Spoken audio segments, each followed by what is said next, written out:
Sometimes when you go out and get a photograph of a place with an amazing sky, you take the photograph and the sky might end up being completely white. Or sometimes it can be the other way around.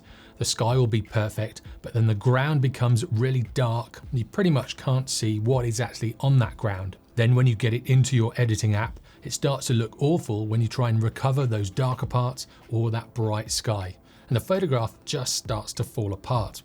If this is the case, you need to learn about exposure bracketing. Now you'll find this setting in your camera menus or in the drive modes, depending on which brand you have. With the Sony cameras, it's in drive mode and you have continuous bracketing or single bracketing. Exposure bracketing takes an underexposed image, a normal image, and then an overexposed image. And as long as you have a steady hand or you shoot from a tripod, your computer can then blend them together, giving you an image with all of the details in those brighter and darker parts of your photograph. And with a bit of editing, you can bring out all of those details and make an amazing shot. Another way that this is great is if you're taking photographs indoors of a room and you can see through the windows. When you expose for inside the room, those windows become white and there'll be no detail in them whatsoever.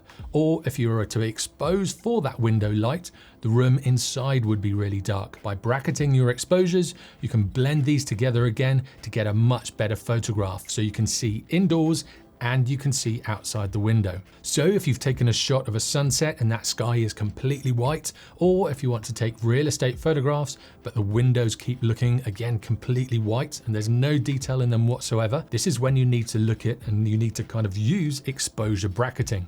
Now, if you want to learn exactly how to do this, click on this video.